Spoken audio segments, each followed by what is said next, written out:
No niin, tänään ollaan tuulisessa Malmin kartanossa. Ja mulla on taas Andre mukana. Feels good to be on summer tires. Oh yes it does.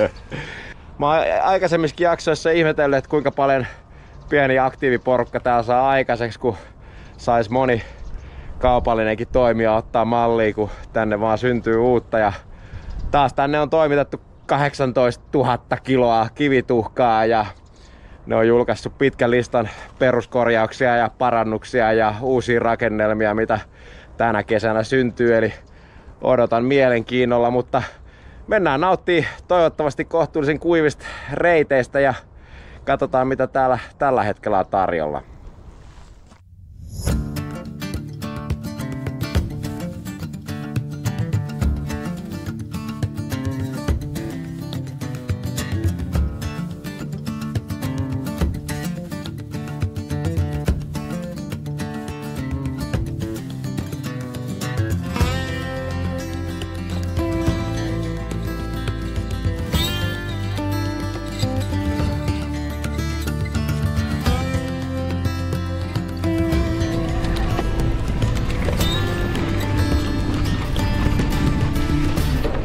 Maltsun-A-linja on yleensä oivallinen rata aloittaa. Tällä kertaa kova puuskittainen tuuli meinasi kuitenkin paiskata minut ulos radalta puolessa matkassa ilmalennon aikana.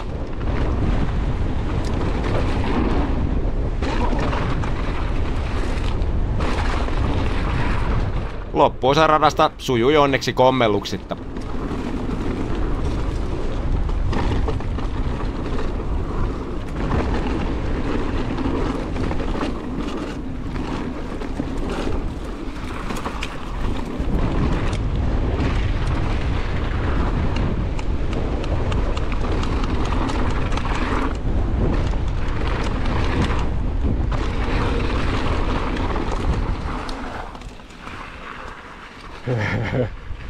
Holy shit, yeah, I almost crashed on the A-line jump.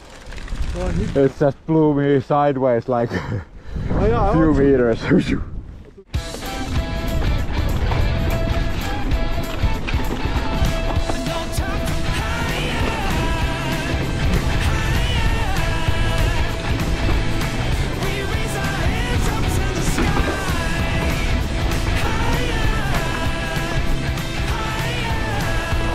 Osa juuri tänne tuodusta uudesta hiekasta haki vielä paikkaansa. Kivituhkasta tulee napakkaa vasta muutaman ensimmäisen sateen jälkeen. Kaikki tämä hiekka auttaa kuitenkin pitämään radat paljon nopeammin ajettavassa kunnossa kuin silloin kun Maltsu oli vielä pelkkää mutaa ja savea.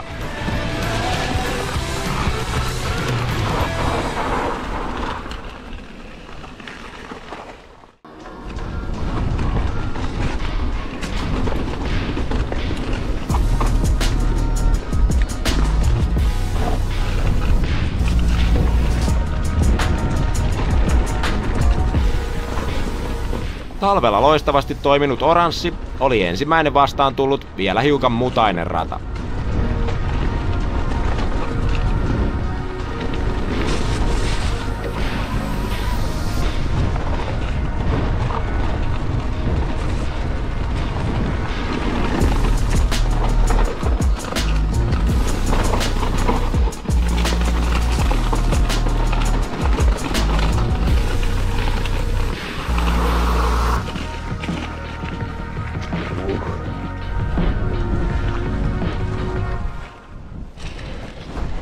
That was muddiest of the bunch so far, but still okay.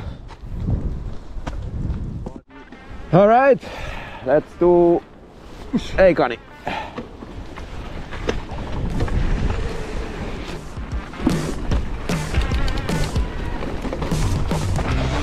Tämän radan ainoa pahasti mutaista kohtaa olikin jo paikan suurpäällikkö Kari korjailemassa.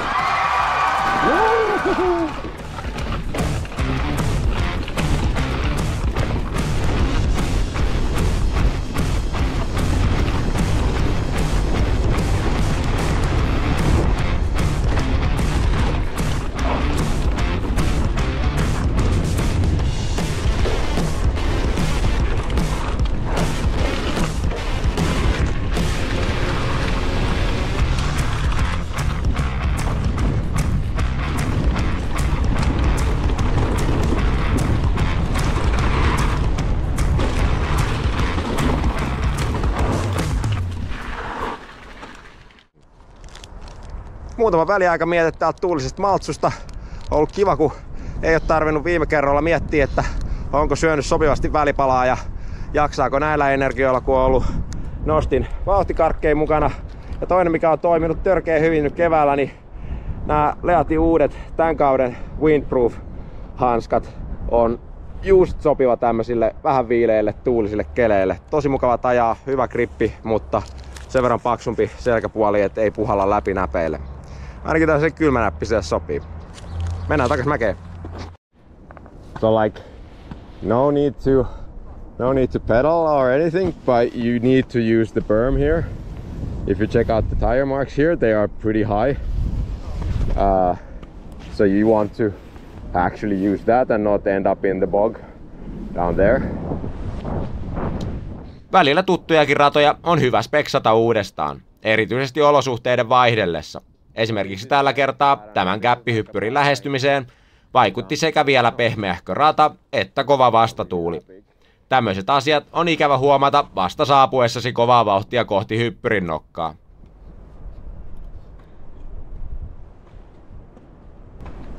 Yeah, that's actually true. There's some headwind though. Woo! That's quite a bit actually. Yeah.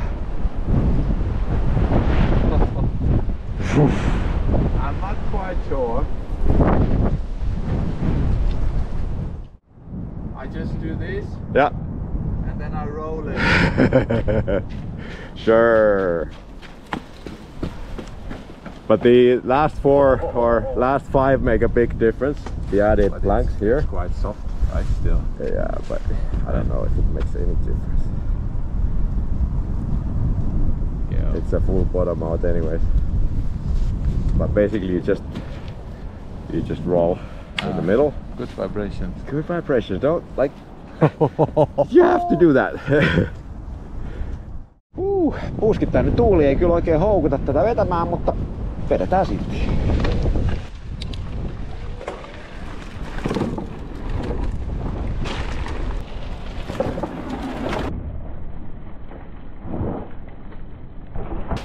Nice!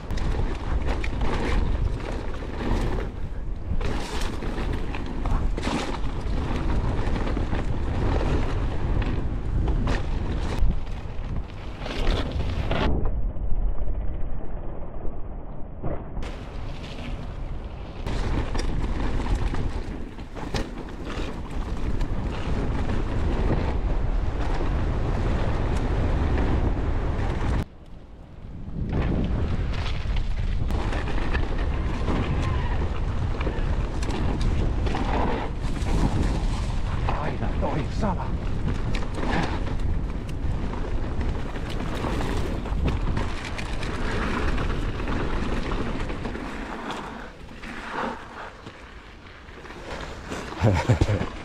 Aina samasta kohtaa ulos.